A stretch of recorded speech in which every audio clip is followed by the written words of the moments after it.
Hello, everybody. I'm sorry not to be in Melbourne, but I think it'd be nice to be able to talk to you here, far away, all the way from Italy.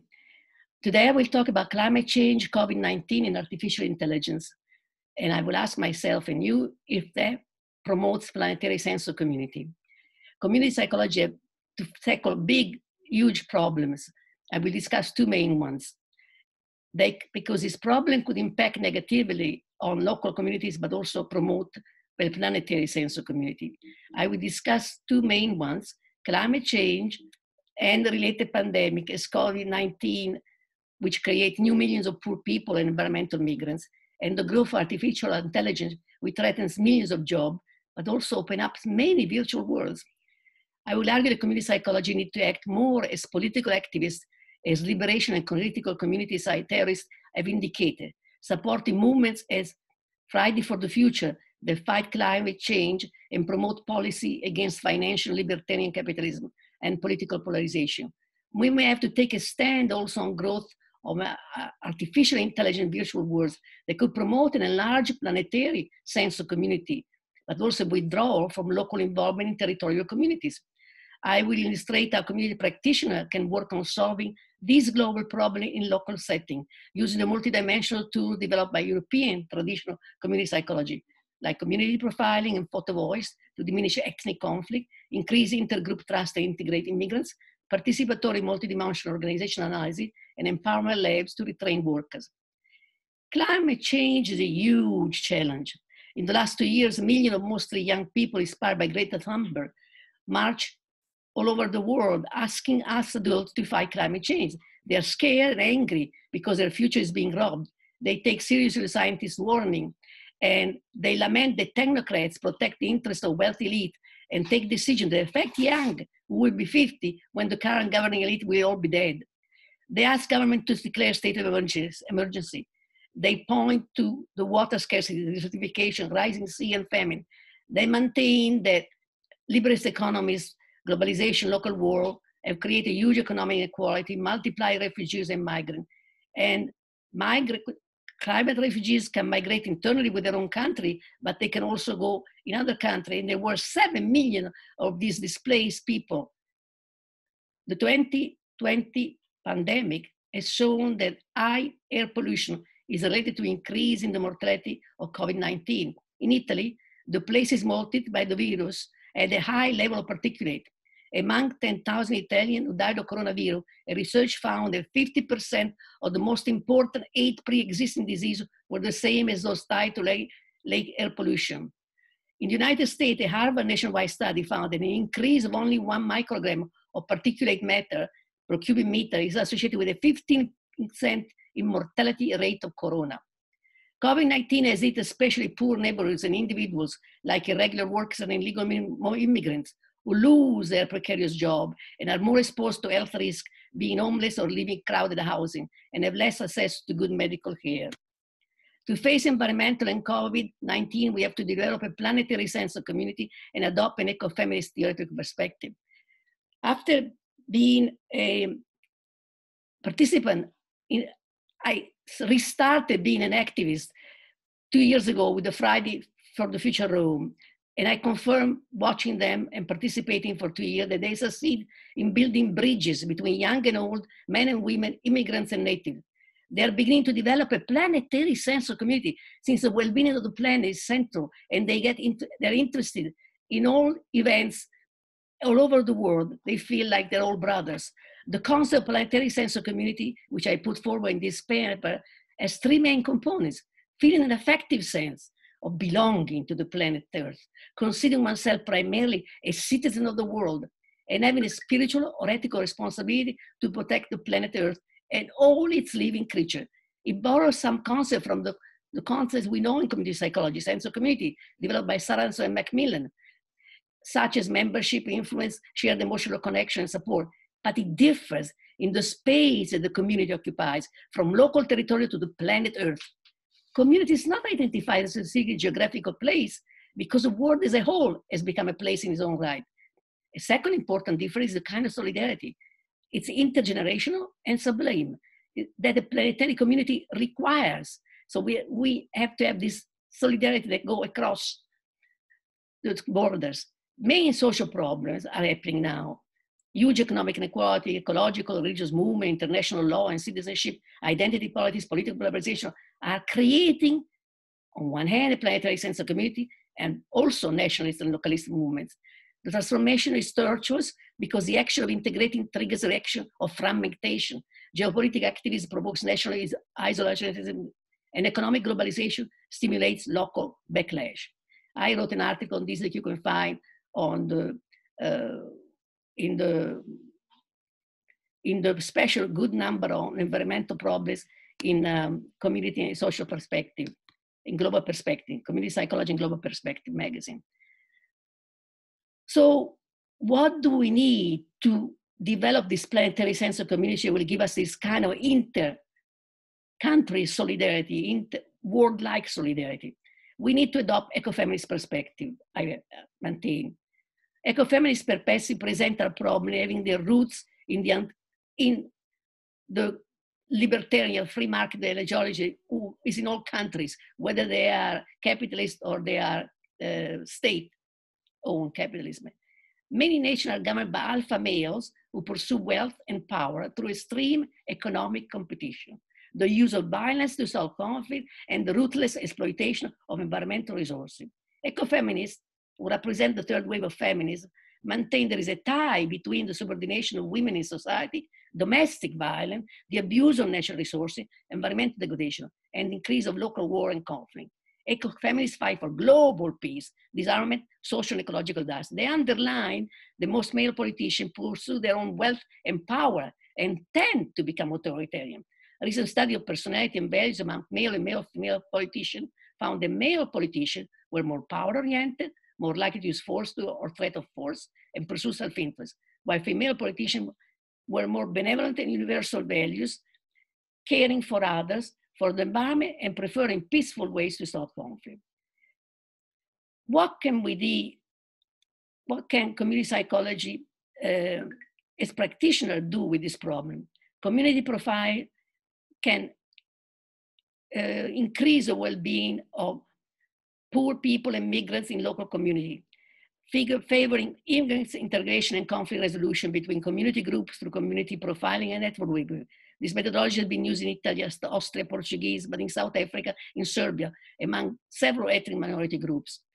There are 8 profiles, and you use from different disciplines.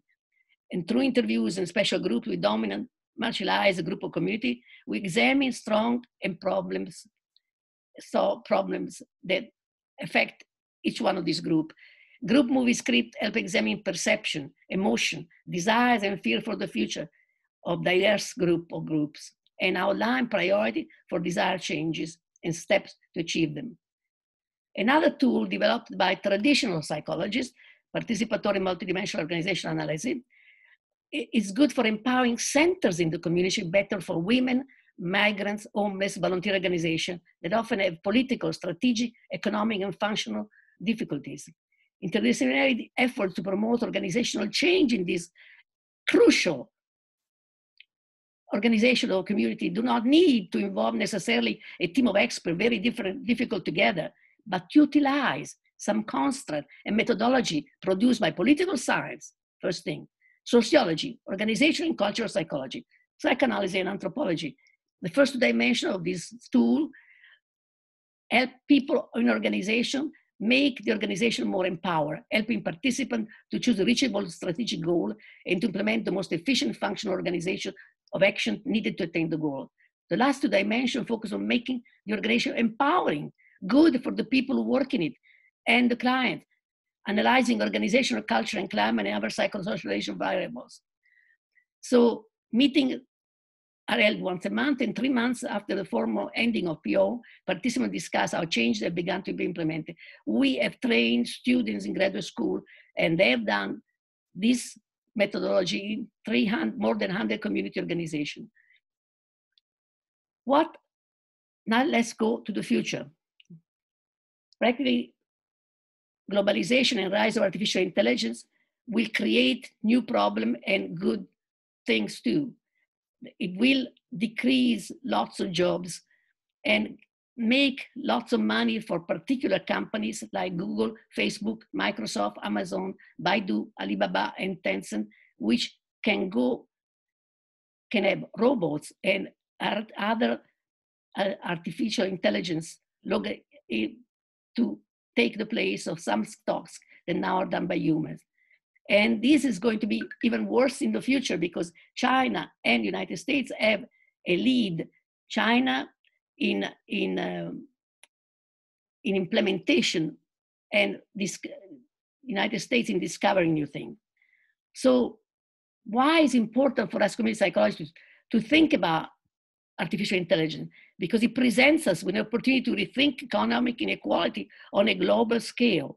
We need courageous political leaders who are aware of the magnitude of the changes in job prospects, will decrease political polarization to be able to pass difficult new wealth redistribution measures. For example, focusing on taxing dominant artificial intelligence companies who are going to make lots of money the more artificial intelligence gets developed, because the less people they will pay.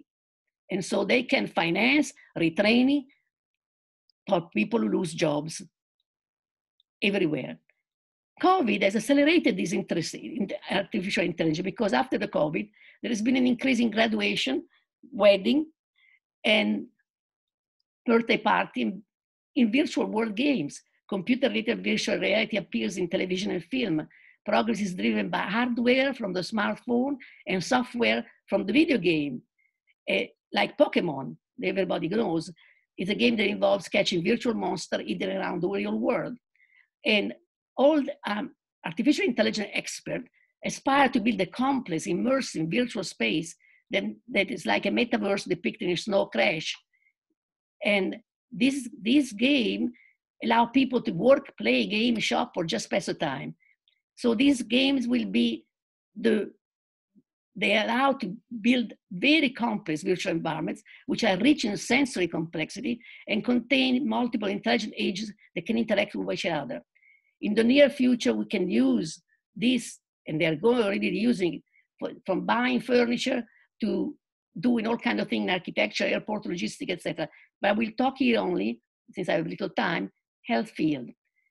They invented something called BrainMind, which treats soldiers returning from war with post-traumatic stress disorder. They are immersed in a virtual environment that mimics their traumatic experience, and veterans narrated saying to a therapist who can control how event unfold. And slowly, the therapy works even best when the patient has an avatar. So if he's present in the scene and the patient can leave the scene. BrainMinds now used successfully to treat post-traumatic stress disorder in 60 centers, but also they used similar setting to treat schizophrenia, depression, phobia, social anxiety, claustrophobia, and reducing pain in cancer patients. They can help train special navigation skills in children and adults with motor impairments and assist rehabilitation after a stroke or a traumatic brain injury, or even to diagnose early Parkinson and Alzheimer. But Daniel Friedman went a step forward. In Oxford, he created a virtual counselor. He eliminated us altogether.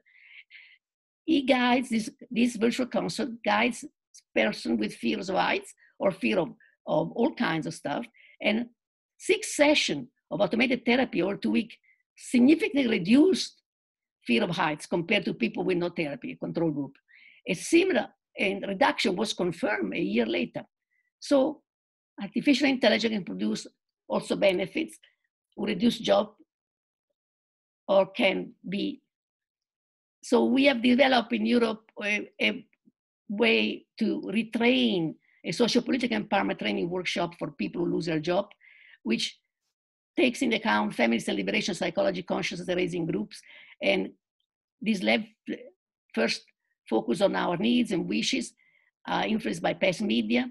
We use daily and those available to us in our lesson.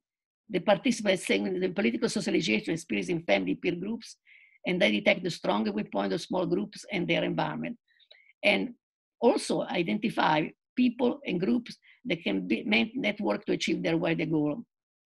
As a community professor, I've used computer-supported collaborative learning, and I know that smart learning and smart work have been widely adopted, and where we will be more widely adopted after COVID.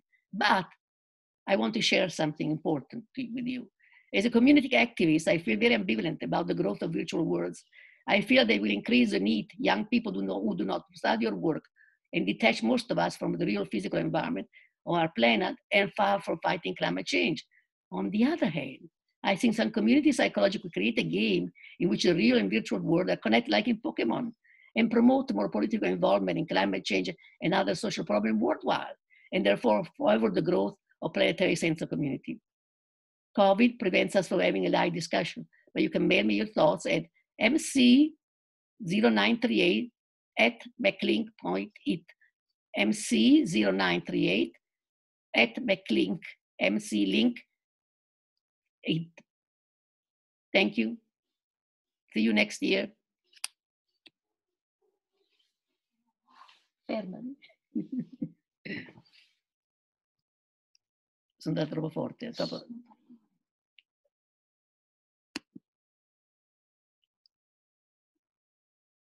Quanto lungo ho fatto? Maya, vieni amore che dobbiamo salvare.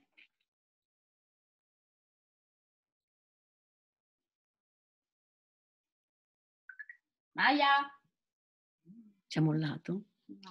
Maya, vieni un secondo. Maya? Vieni un attimo che devo salvare il video di nonna.